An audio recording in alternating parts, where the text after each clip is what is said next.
Hey there, welcome to Livewire. I'm your host, Luke Burbank. We have an artsy show in store for you this week, but not in an inaccessible way where you're like at an art thing and you don't really get it and you find yourself saying things like, great use of negative space, even though you don't know exactly what that term means. No, today's show is going to be the opposite of that because we're talking to Bianca Bosker about her latest book, Get the Picture, in which she completely immersed herself in the world of modern art to try to wrap her mind around it and then share that info with us.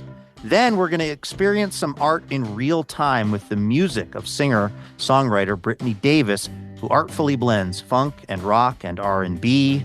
We are about to experience some great use of the radio space with this week's episode of Livewire, so stick around. It all gets started right after this.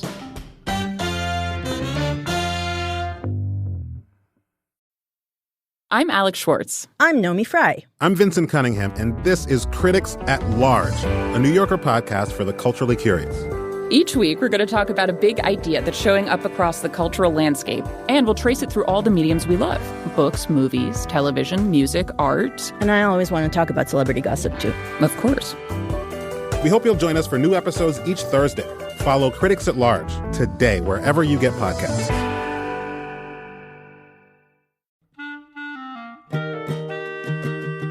This episode of Livewire is brought to you by Progressive. Most of you aren't just listening right now. You're driving or cleaning, even exercising.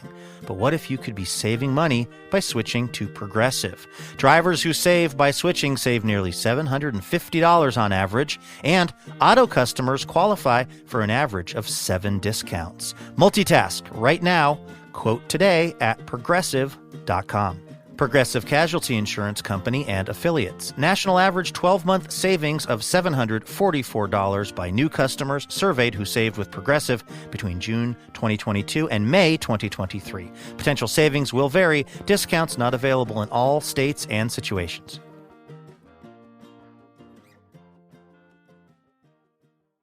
Hey, Elena. Hey, Luke. How's it going? It's going great this week, mostly because it's time to play another round of station location identification examination. Are you ready? Hold on, let me get ready. Okay, now I'm ready. That's your process. Yes. This is where I quiz Elena on somewhere in these United States where Livewire's on the radio. She's got to figure out the place that I am talking about, and you can play along at home. This place is recognized as Hoop Town, USA, because of a popular annual event called Hoop Fest. It's this huge 3-on-3 basketball tournament, and it takes over 45 city blocks of the city and brings like 250,000 people into this place for Hoop Fest every year. Is that maybe somewhere in Indiana? You'd think, right? Go a little bit west from Indiana. The name of this place, I don't know if this is going to help or not, but the name of this place translates to Children of the Sun or Sun People, and it comes from the indigenous community that's inhabited the area for centuries, the name of this place. So maybe like Tucson, Arizona? I'll give you a hint. I've played in Hoop Fest. Oh, okay. So it's somewhere in Washington State then, maybe. But maybe more Inland Empire. If it's inland, it's got to be Spokane. It's Spokane, Washington, yeah! Where we're on KPBW, the home of Hoop Fest, Spokane, Washington. So thanks to everybody tuning in from Spokane. Elena, should we get to the show? Let's do it. All right, take it away. From PRX is...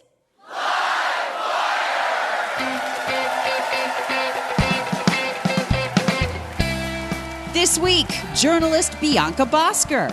Scientists are right there with artists in saying that art is a fundamental part of our humanity. As one biologist puts it, as necessary to us as food or sex. With music from Brittany Davis. Especially with music, I find it funny that it's something that you hear, it's something that you feel. But we're so caught up on what is being seen that we forget to pay attention to what we hear.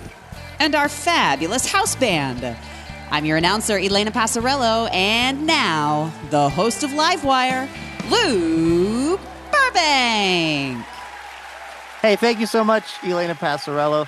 Thanks to everyone for tuning in from all over the country. For this week's episode of the show, which is going to be a fun one, we've asked the Livewire listeners a question. What industry would you like to go undercover in?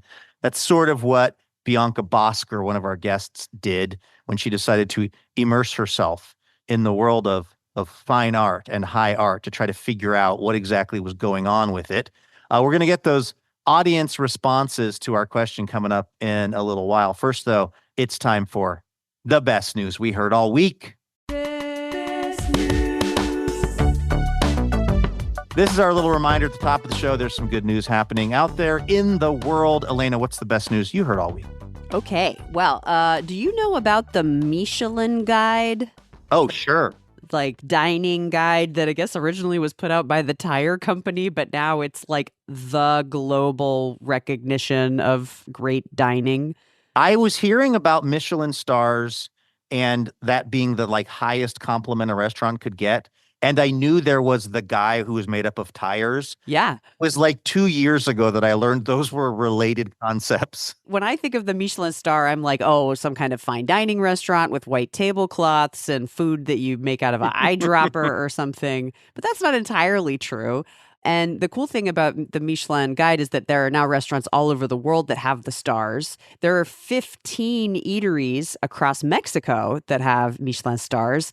And now there are 16. But this is not necessarily what you would call a restaurant, this place that recently received the Michelin star. It's actually a taco stand in Mexico City that is 100 square feet in size. It's probably the smallest Michelin star eatery in the history of the guide. And it's this place called Tacos El Califa de Leon. It's been around for like 50 years. It's had the same chef for about 20 years. And there's no place to sit. There's barely any place to stand. It's on like this busy corner in a neighborhood of Mexico City. And most of the space of the taco stand is devoted to the grill, which is a whopping 680 degrees.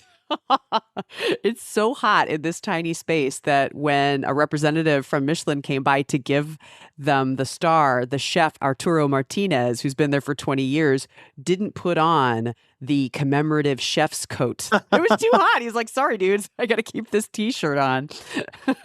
The coolest thing about this taco stand, I think, is that its menu is super duper simple. You get a freshly made, like super freshly made tortilla with immediately cooked beef on it, a little bit of lime, a little bit of salt, and then over to the side are like 2 types of sauce, but they don't even sauce the taco. But it's so good. They think that the quality comes from the ingredients. Like what the owner, Mario Hernandez Alonso, won't say where he gets his meat from.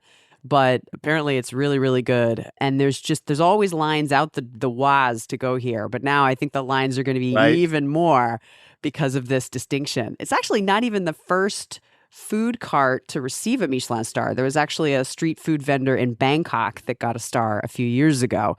But this seems like a really special place. And of course, like you said about the gas station corn dog, great food happens everywhere. Exactly. I'm really glad to see that it doesn't all have to be, white tablecloth stuff. The best news that I saw this week came from Payson High School in Payson, Utah. Now, that name may not ring a bell for a lot of us because this is a smaller town in Utah, but it also was, I guess, where they filmed the movie Footloose, Kevin Bacon, all those years ago, some 40 years ago. And they're actually getting a new high school starting in 2025. So the students of Payson High in Utah realized that they'd had this dream for years that had been kicking around of trying to get Kevin Bacon to come back and visit the school. But when they realized this was the last year for the school to exist, the last prom they were going to have at the school. Oh, the prom is so important to the movie, too. That's right. Of course, this is about a school in a town where dancing is outlawed. And Kevin Bacon is a brash out-of-towner who teaches them the meaning of dancing like nobody's watching. That's right. Much to the horror of John Lithgow. That's right. They realized if it was going to happen, it had to happen this year. And so they started, of course, putting up these TikToks where they were like doing like Footloose dances, and they were reaching out through all of these different channels to Kevin Bacon. And amazingly, They were successful in getting Kevin Bacon to come to the school. He took a tour. They showed him his old locker or his character's old locker. They're moving to the new school. As well, there should be. Right. And so the thing that's really interesting about this, though, is that it represented a real sort of accomplishment for these students. And this is something that the teachers at the high school are really celebrating and really proud of with students. Because, you're at this age, you're a teenager, you're kind of still figuring out what is my ability to sort of affect the wider world. Right. And these students had a goal, get Kevin Bacon to come to the high school, and they set about on a plan, and they accomplished it. They organized.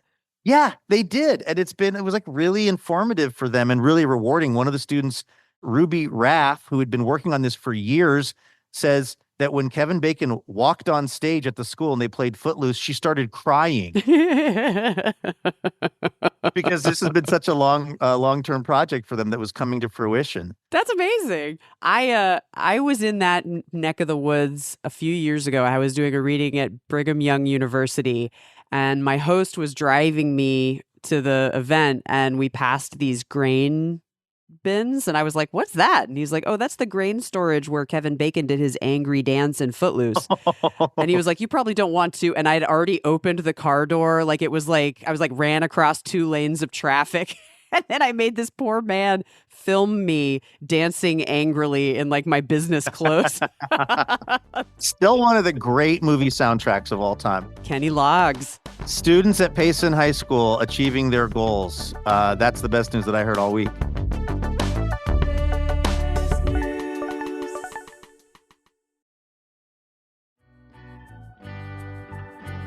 All right, let's welcome our first guest on over to the program. She's a New York Times bestselling author who is basically obsessed with obsession. Her first book, Cork Dork, sent her into the world of elite sommeliers and fine wine.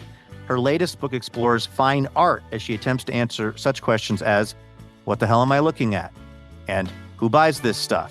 The result is Get the Picture, a mind-bending journey among the inspired artists and obsessive art fiends who taught me how to see. Kirkus calls the book delightful by a writer who could make dust sparkle. This is Bianca Bosker, who joined us on stage at the Patricia Reeser Center for the Arts in Beaverton, Oregon. Take a listen.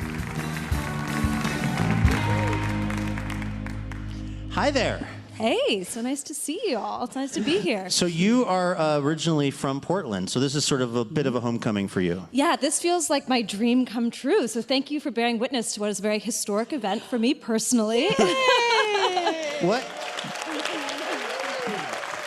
Were you like an artsy kid? What was your relationship with a kind of edgy contemporary art before you started this project of really trying to understand it? Yeah, well, I will say that when I was growing up here in Portland, I was kind of a pale weirdo who was very into art. Oh, so a kid in Portland. Yeah, a resident. I believe you described most of our audience to this day. But then something changed. I mean, for a lot of my adult life, I felt like I didn't know how to do art. Like, art and I were not on speaking terms. Maybe like some of you here, although this seems like a very cultured crowd. Mm-hmm. You know, I would go to one of these galleries or museums with their impeccable white walls and intense lighting and squeaky floors and hushed rooms, and, turn a corner to find a bunch of people gravely contemplating a sculpture of limp vegetables on a stained mattress. And I really felt like, everyone got the punchline except me. And I felt alienated, intimidated, unsure, uncomfortable. And it really wasn't until a few years ago that I began to have a deep worry that by turning my back on art, I was missing out on something big. And so I tried to reconnect. And I went out, I started, going to galleries and museums. And a lot of the time, the art was still not recognizable to me as art, but the people fascinated me. I'd never met a group of people willing to sacrifice so much for something of so little obvious practical value. artists who treated 100-year-old paintings like they were as necessary as like a lung. And I was really surprised to learn that scientists are right there with artists in saying that art is a fundamental part of our humanity. As one biologist puts it, as necessary to us as food or sex. Whoa. And at the same time, these, woo! I like both those things. They're cheering for food, honestly. It's a public radio crowd.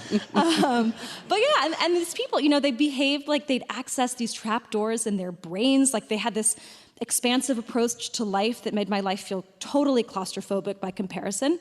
And to be fair, they pitied me. They told me that I lacked visual literacy, which they said was, downright dangerous in a world so saturated with images. I was really surprised in the book to read that when you decided, okay, I want to immerse myself in this world, I want to be basically an unpaid intern, and I want to kind of document it, that people were not interested, people in the art world were not interested in including you into like letting you work at the gallery, because it seems like, and I don't say this critically, but the whole idea of being an artist, of owning a gallery, is to gain attention for the work. Why did people not want attention from you? I mean, you and me both, man. I was surprised. I think naively, based on everything the art world advertises about itself, I expected to find this group of, open-minded iconoclasts who wanted to embrace as many people in the warm hug of art as possible. Maybe this is just my Pacific Northwest upbringing, coming out. But yeah, I started poking around, trying to get answers to what I thought were just innocent, fundamental questions, like, how do you do art? Why does it matter? And instead of answers, I got threats, warnings, people telling me that what I wanted to do, which was essentially to, go and work in the art world and share what I learned, that was impossible, maybe even dangerous. We need to take a quick break, and I now want to get into your foray into this art world, and particularly this one gallery where you started out. First, though, we're going to take a short break here on Livewire. We are in Beaverton this week, talking to Bianca Bosker about her new book, Get the Picture. Back with more in just a moment.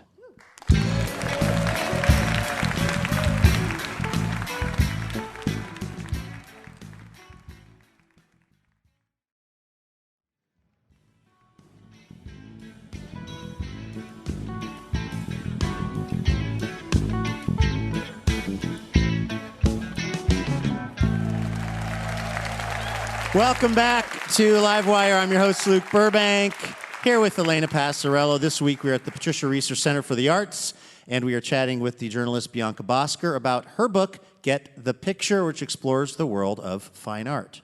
So you decided that the best way to learn about this kind of intimidating thing, which is, I guess you could say, contemporary art. So you're asking these different galleries if you can come and work there for free. Finally, somebody says, okay, it is a guy named Jack. It's a 315 gallery is the name. Very cool gallery in Brooklyn, kind of out of the way spot for the in the know. Very hip, yeah. Okay, and this is where the book takes a real hard turn from what I was expecting. I thought this was going to be the story of how this plucky gallery owner teaches you to live, laugh, and love when it comes to art. You don't know the art world. And he, I have to say, sounds like, in the book, like a pretty terrible person, or at least not very nice to you. What happened? Well, look, I think that I learned a lot. I grew a lot as a person. And I will say... I have two ex-wives who describe our marriages in exactly the same terms. And look, I think that as I started, painting walls and writing press releases, I felt like I was being initiated into what I can only describe as the strategic snobbery that the art world uses to keep people out. And at first, though, I did need a makeover. My boss informed me one day that... I hate to break it to you, he said, but you're not the coolest cat in the art world, so having you around, it's just like lowering my coolness. So, it's a new wardrobe, right? Severe haircut, no jewelry. Are you taking notes when he's saying that, or is that the kind of thing you just remember? on the way home? No, taking notes. I got the notebook out. I'm like, yeah, okay. My personality needed a little bit of work. I need to tone down my superficial enthusiasm. Don't call anything beautiful, right? Don't call anything beautiful, right? That grave insult. The art world has very, very negative relationship with the B word. Even language. I mean, really, I was coached to nix certain words from my vocabulary, right? So like a piece is not sold, it is placed. Encouraged to become fluent in art speak, which is, of course, this way of speaking where everything is more complex. The words are bigger than they need to be. So an art critic's indexical marks of the artist's body would be finger painting to you and me. And these were just, part of the, I think, deliberately erected barriers to entry that exist to keep out the Joe Schmoes, which was my boss's term for general public. And there is a kind of a logic to it in their minds, I think, right? These things they build mystique, they concentrate power in the hands of the gatekeepers, and they preserve art as this sort of, exclusive purview of a self-anointed few. But the other problem is, other than a very, very, very small percentage at the tippy top of this pyramid, no one is making any money off of this, as you write in the book. Like, the people working are not getting paid or are getting paid far too little. The gallery owners are generally going out of business. The artists themselves are often not getting paid. Like, the economics of this don't seem to work very well. Yeah, I mean, look, I think there is an incredible passion, right, that fuels this. And I will say that for me, I was really interested in focusing on the sort of up-and-coming, emerging side of this world. And to me, that is like the highest stakes, but least covered part of it. And, I really wanted to understand, how does an artwork go from being the germ of an idea in someone's studio to this masterpiece that we fawn over in museums? Because all the decisions that affect an artwork are also decisions that affect us, right? Our ideas of what art is, who makes it, why we should bother to engage with it. And I will say that, there are the people that ascribe to the strategic snobbery and try and keep the schmoletariat at arm's length. Schmoletariat. But there is really a rebel alliance of artists, of gallerists, of curators who believe that art, even, the cutting edge art of brutalized furniture or whatever it is for everyone, that art is not a luxury, it is a necessity, and that really everything you need to have a meaningful experience of art is right in front of you. This is Livewire Radio. We're talking to Bianca Bosker about her new book, Get the Picture. Let's discuss the work of Mandy Allfire, or how Bianca Bosker of Portland, Oregon ended up having her face sat on for 7 minutes by a butt influencer. Indeed, yes. So Mandy Allfire is an artist that I first learned about because another artist invited me to go to an opening. And I didn't know anything about Mandy's work except what this artist had shared in a text, which was just the press release. And according to the press release, Mandy Allfire had a very prestigious resume, MFA, performing in some of the top arts venues in the country. But for the last few years, she had been performing on Instagram as a butt influencer. Again, your listeners are far too cultured to know what that is, so I will explain. But a butt influencer is essentially an influencer who has, hundreds of thousands, if not millions of followers that they have gained by posting revealing photos of their butt. And I will mention that the history of my Instagram feed will never be the same. And it was purely for research purposes. Yes, always. But always. I've gone down algorithmically a real other side of Instagram this week. Yeah. And so according to the press release, Mandy had invited her followers to come to the gallery for a live face sitting, and she was going to sit on their faces until, and I quote, they couldn't take it anymore. And so I read this and I was like, we have gone too far. Like, this is too much. Like, I was getting at this point in my journey, I was like, I think I can get behind the weird avant-garde stuff that kids are doing, but this is too much. And before I knew it, there I was, and darkness was descending, and I was like, staring up at her bare thighs, and she's sitting like physically really on you, or hovering, or what's No. I mean, she's like, imagine you have a nearly naked stranger just roosting on my face is sort of the best way that I can describe it. And, as you can imagine, like, I couldn't stop thinking about her work. And, I can't stop thinking about her work. I wasn't even there. And I will say that, I think part of it was like, my process is really immersive, hers is really immersive. But also, I think that the immerser has become the immersee. And I think also, it raised really perplexing questions around what is art. And I have to say, like, she brought me into this place that I'm just so grateful for. I mean, she helped me understand that my definition of art was so narrow and really the byproduct of a rather arbitrary distinction made by status-conscious Europeans in like the 1760s. And I think our idea of what art is these days is basically the result of these Europeans declaring that there was one category of fine art, like sculpture, painting, poetry, architecture, and everything else was craft. And art has essentially like waved smugly at that peon craft ever since. And art could move our souls, but craft was just utilitarian. And as you point out in the book, and this will come as no surprise to anyone who's looked at any moment of history, it mostly was the white males were making the art, and everybody else was making this craft or whatever. Right, exactly. And I think that, Mandy was really a path for me to seeing art everywhere, just really expanding my experience of it.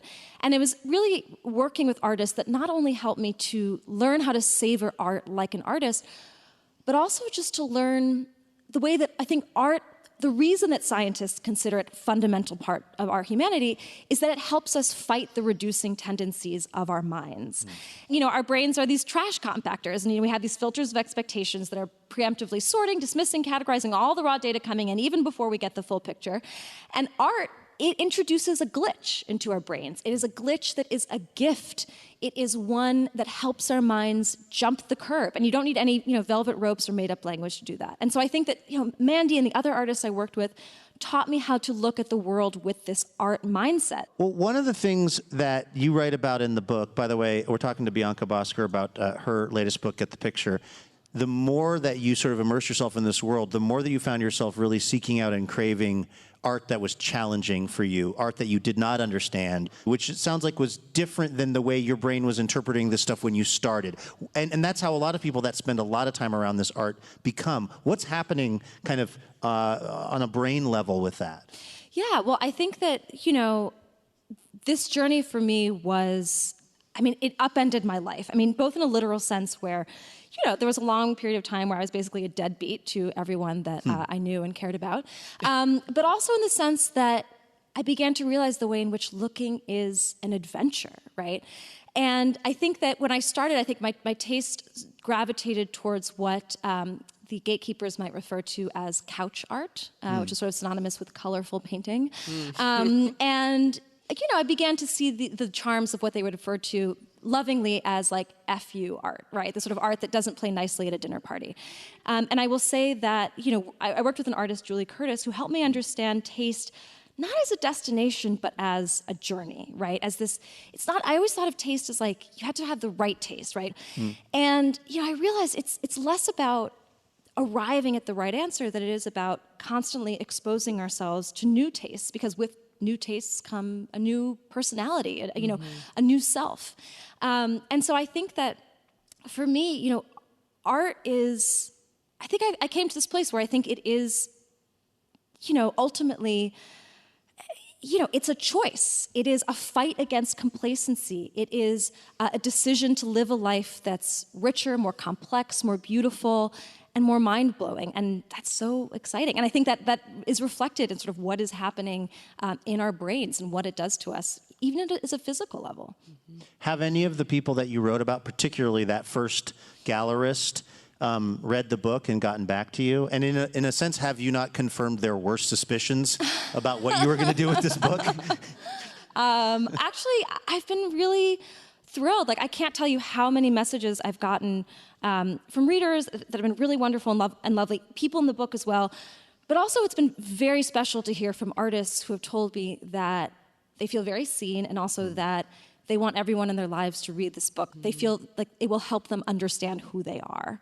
And I do think that, there are the ways in which the book is critical, but I do think of it as ultimately a love story.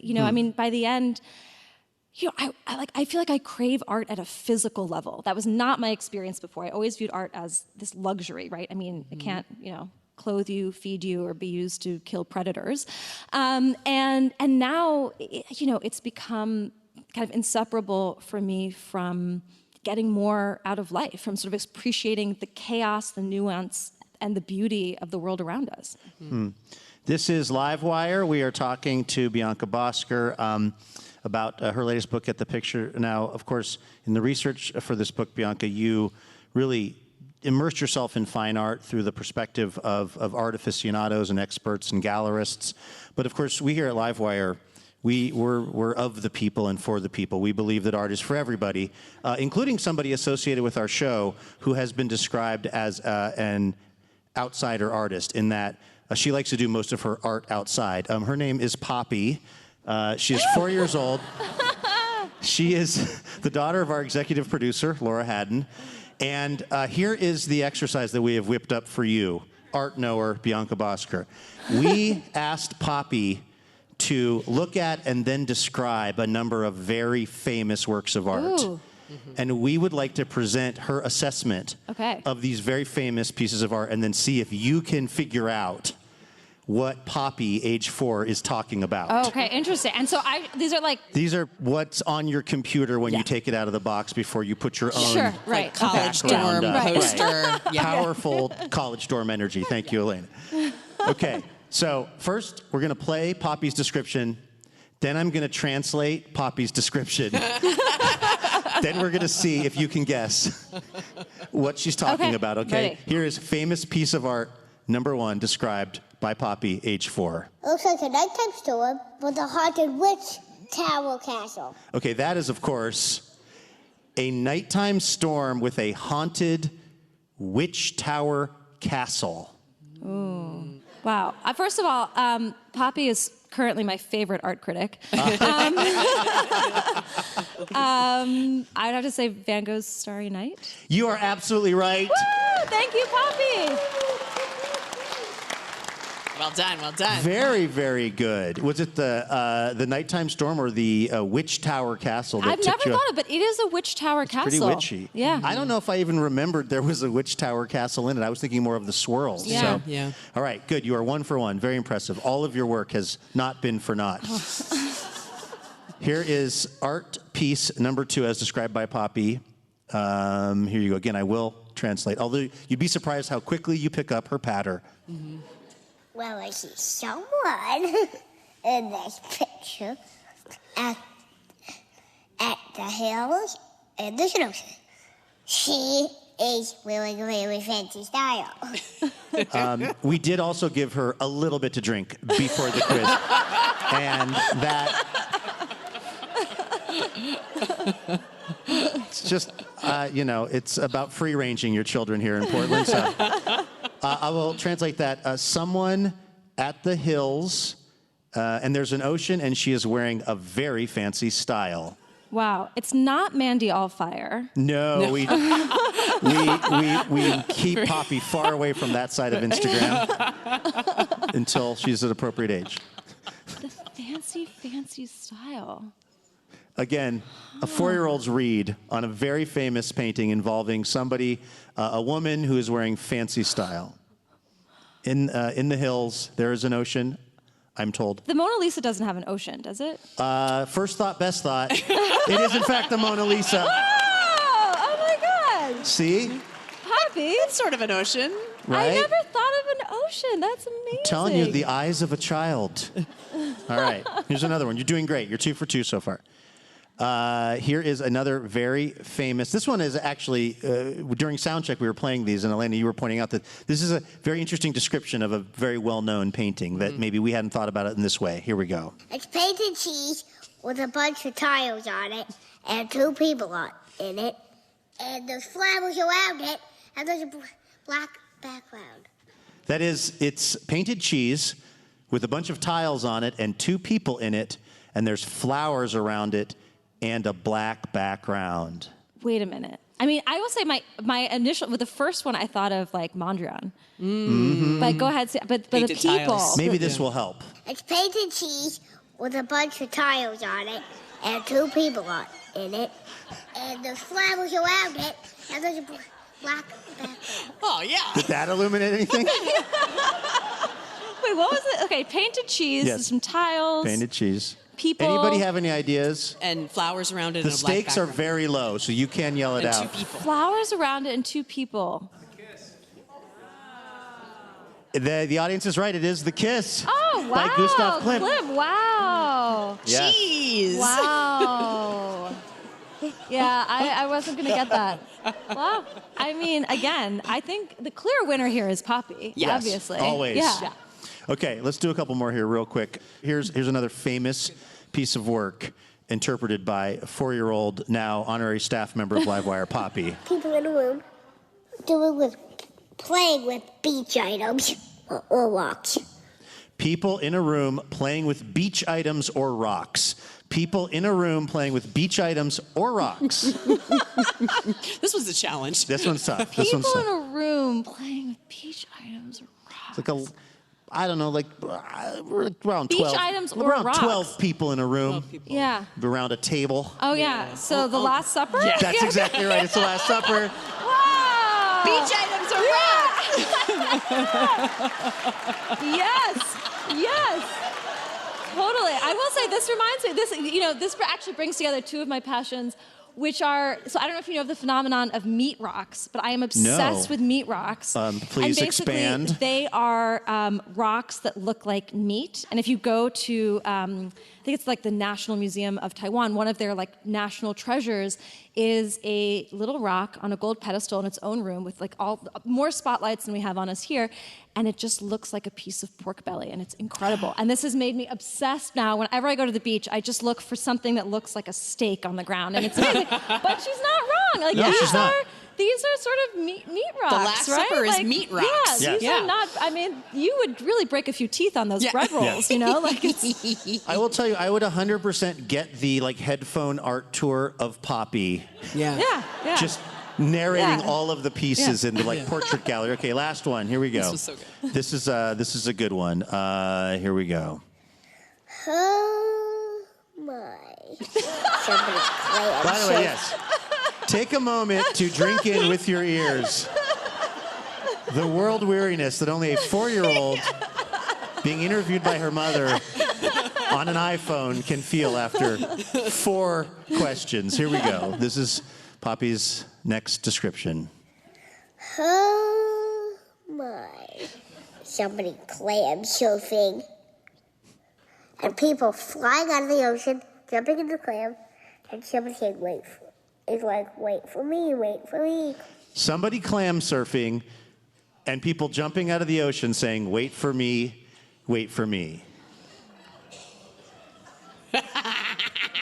jumping out of the ocean, say, wait. Clam surfing. Isn't there some clam surfing? Yeah. Okay. Clam surfing. I think the clam surfing Yeah, is the a clam big... surfing. The clam surfing should make it pretty obvious, right? Like I Right. should Oh yeah. Yeah. Okay. Is it Botticelli's Venus? It is exactly Wow. Botticelli's Venus. She's clam surfing. It's classic clam surfing. Wow. Wait for me, wait for me, wait for me. Wait, who's going wait for me, wait for me? Those the winds, the 2 winds? Who knows? Actually, Poppy is our next guest, so she can fully explain it. In the meantime, great job on the book and on the quiz. Bianca Bosker, everybody!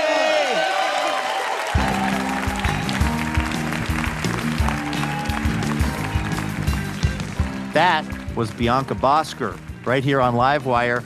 Make sure to check out her latest book, Get the Picture, a mind-bending journey among the inspired artists and obsessive art fiends who taught me how to see. Hey, special thanks this episode to Catherine Dapchick of Portland, Oregon, and Aubrey Fleck of Vancouver, Washington. Catherine and Aubrey are part of the Livewire member community, and they're generously supporting us with a donation each month. And we're very thankful for that because it is how we are able to keep Livewire going. So a big thanks to Catherine and Aubrey for helping Livewire out.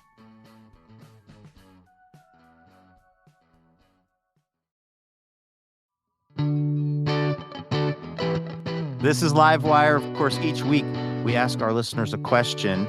in honor of Bianca's kind of quasi-undercover experience of immersing herself in this world of art that was kind of new to her. We asked the Livewire listeners, what is an industry that you would like to go undercover in? Elena has been collecting up those responses. What are you seeing?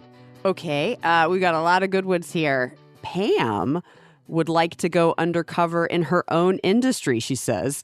I'd like to go undercover and mess up some stuff, and then no one would know that it was me. Just like a consequence-free environment. Yeah, I would like to do that too. I'd like to be in my own industry, but not be held responsible for some of the decisions that I want to make. Right? Just kind of like get to exist in like the truest, like Rousseau's Noble Savage, just like unaffected by rules, the feedback of your colleagues. Just get to see what would happen if you could just do your thing. Brought a margarita machine to the faculty meeting, for example, just off the top of my head. What's another industry that one of our listeners wants to go undercover in? Claire says, I feel like the personal assistant industry. Being an assistant to powerful people sounds like an interesting and stressful environment that I would love to go undercover in because I imagine the drama is unmatched. I would take that job, but only so I could quit it dramatically. Have you ever quit a job like dramatically, Elena? No, have you? Oh, yeah, multiple. Like I've taken bad jobs just so I could quit them. It's so empowering. Have you ever uttered the phrase, take this job and shove it? No, but a version of that. One time I was being chastised by a supervisor over the fact that I was on the phone during my shift. And I literally took out a quarter from my pocket and I said, I think I cost the company around 15 cents. Here's a quarter. You can keep the change. No. And then walked out of Storable's extra space at the University Village in Seattle. I didn't know that you had this kind of stick it to the manitism in you. Well, no, I've lost it in my dotage. When you're young, it was very invigorating. So if you have the privilege and the chance to do it, I recommend quitting a job very dramatically. Well, then I have something to tell you right now, Wait, Mr. No, Burbank. not this job. Please, we need you, Elena, because we need you to tell us the next undercover operation that one of our listeners wants to be a part of. Oh, I love this one from Maxine. Maxine says, I want to go undercover in the world of celebrity styling. I'd love to know if, quote, it's as luxurious as it looks. I don't know if that's the job or like the hair and makeup of some of these superstars. I would be tempted to just mess with them, see how far I could push it in terms of telling them this is the next cool look. I just want to know what they look like when they walk in, unless they look amazing, and then I don't want to know at all. Right, exactly.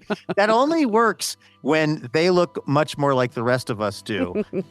All right, thank you to everyone who had a response to our listener question. We've got one for next week's show coming up in just a few moments. First, though, we have to take a very, very short break, but do not go anywhere. When we return, we'll hear some music from the wonderfully talented Brittany Davis. Stay with us. This is Livewire.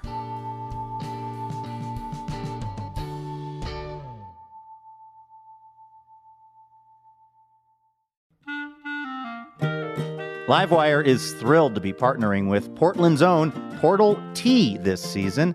Formerly known as Tea Chai Tay, Portal Tea is the premier tea company in the Pacific Northwest. And they make one-of-a-kind, handcrafted tea blends like cinnamon churro chai and blueberry cream Earl Grey. Use the code LIVEWIRE, all lowercase, for 20% off at portaltea.co.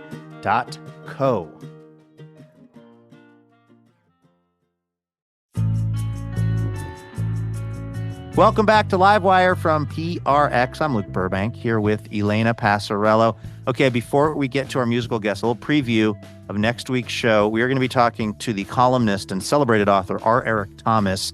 He's got a memoir out. It's called Congratulations, the Best is Over. But it is much less depressing than the name would indicate. Eric actually figured out a couple of things. One, that baking cupcakes was a cry for help. And also, he really sort of had a breakthrough in how to find the joy in the middleness of life, not the really high parts of life or the really low parts of life, but the kind of middle part, which it turns out is what most of life is made up of, right? Then we're going to hear from Ian Carmel, the hilarious comedian, the proud son of Portland. He is going to make the case that Arby's is a farm-to-table restaurant. Plus, we got some music from the indie band Non-Binary Girlfriend. And we would like to get your answer to our listener question. Elena, what are we asking the listeners for next week's show? Ooh, doggy, this one's going to be good. We want to know, what is the most surprising difference between you and your partner? Okay, and if you want to use a fake name, that's fine. If you'd like to respond to that question, hit us up on social media. We're at Livewire Radio, pretty much everywhere. All right, our musical guest this week has been called a potent expression of hope by NPR's All Songs Considered. And they're out with a new full-length album, which is titled Image Issues. Take a listen to Brittany Davis, who joined us on stage at the Patricia Valian Research Center for the Creative Arts in Corvallis, Oregon.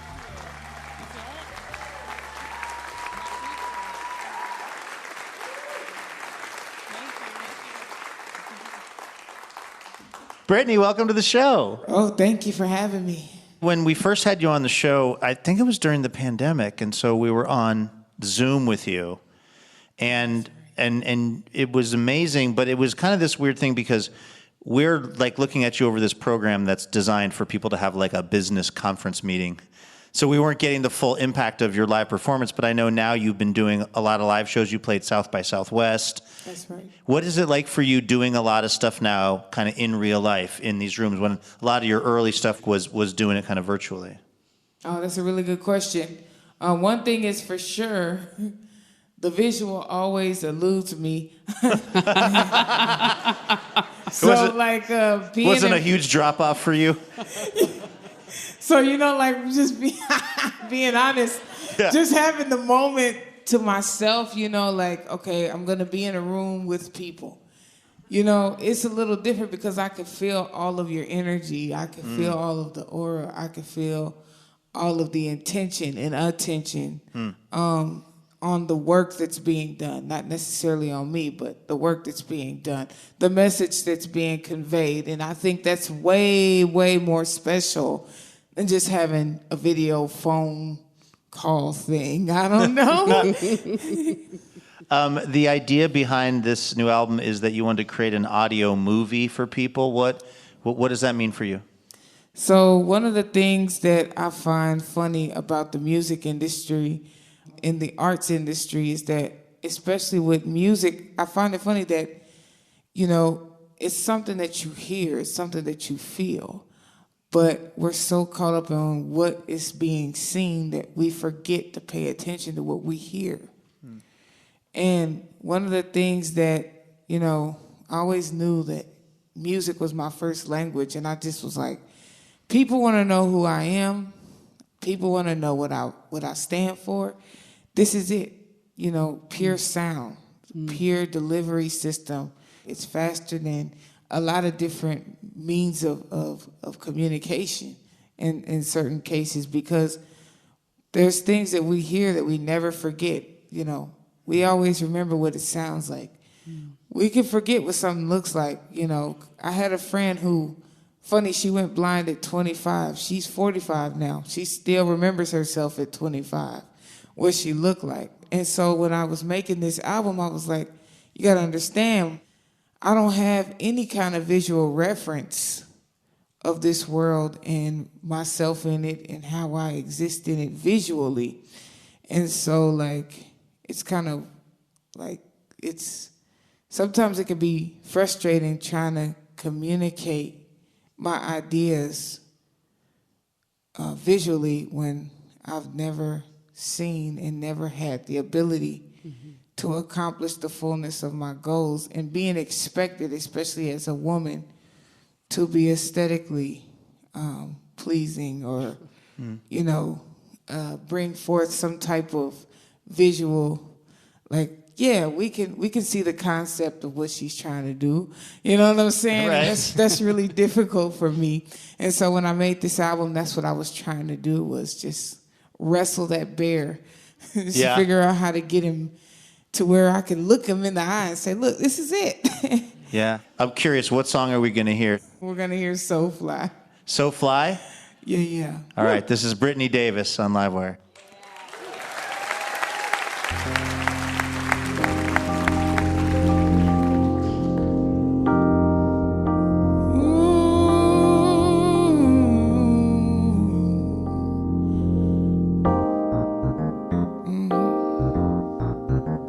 Oh, yeah.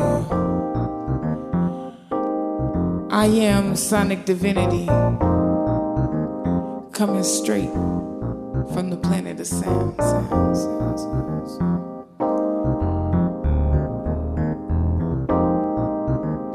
First was chocolate, then was a river, and I was that river.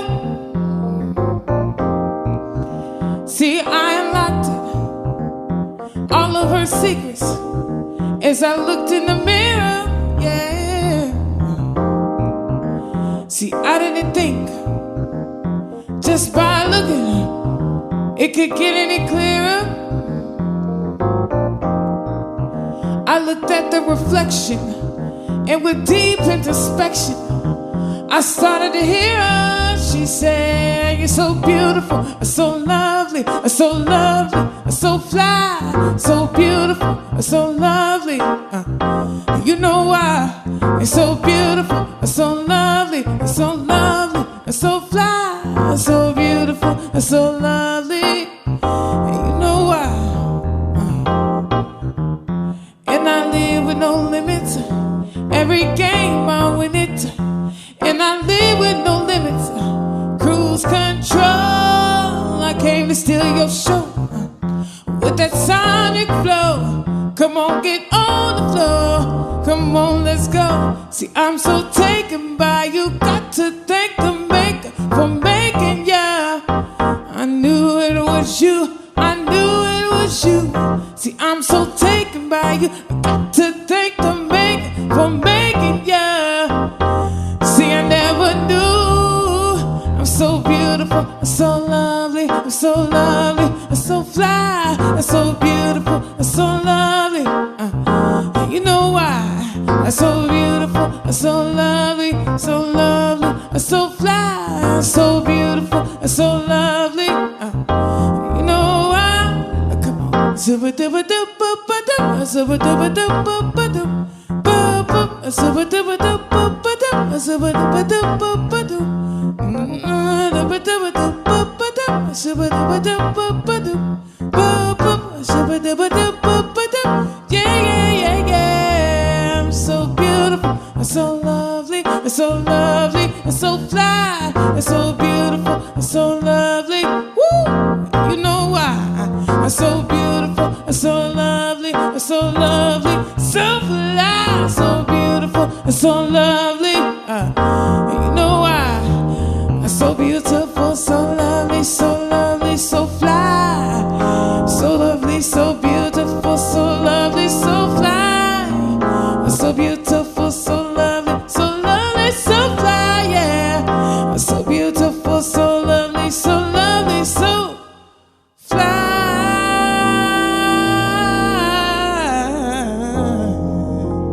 Come on, y'all.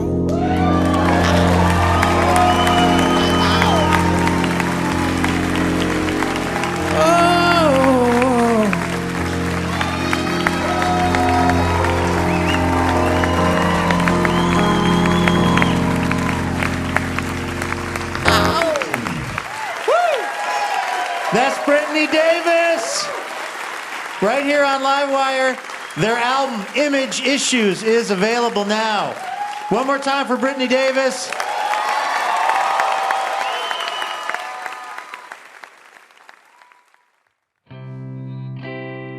That's going to do it for this week's episode of the show. A huge thanks to our guests, Bianca Bosker and Brittany Davis. Laura Haddon is our executive producer, Heather D. Michelle is our executive director, and our producer and editor is Melanie Sevchenko.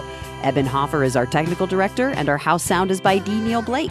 Trey Hester is our assistant editor, Rosa Garcia is our operations associate, Jackie Ibarra is our production fellow, and Becky Phillips is our intern. Our house band is Ethan Fox Tucker, Sam Tucker, A.L. Alves, and A. Walker Spring, who also composes our music. This episode was mixed by Molly Pettit and Trey Hester. Additional funding provided by the Marie Lampham Charitable Foundation. Livewire was created by Robin Tenenbaum and Kate Sokoloff. This week, we'd like to thank members Catherine Dapsik of Portland, Oregon, and Aubrey Fleck of Vancouver, Washington. For more information about our show or how you can listen to our podcast, head on over to livewireradio.org. I'm Luke Burbank for Elena Passarello and the whole Livewire crew. Thank you for listening, and we will see you next week.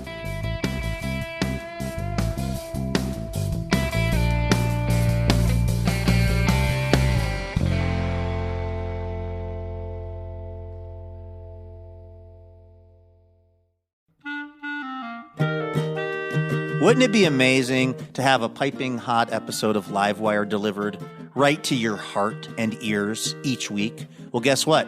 That can happen when you subscribe to the Livewire podcast feed, and you'll get the joy of surprising conversation every week. So go ahead and do it. It's super easy. You click on the button at the top of your podcast app, and bam, you are Livewire subscribed. And if you're still, feeling the love, if you're enjoying the show, hey, maybe you could hook us up and leave us a quick review. That'll help more people find out about Livewire. And thank you.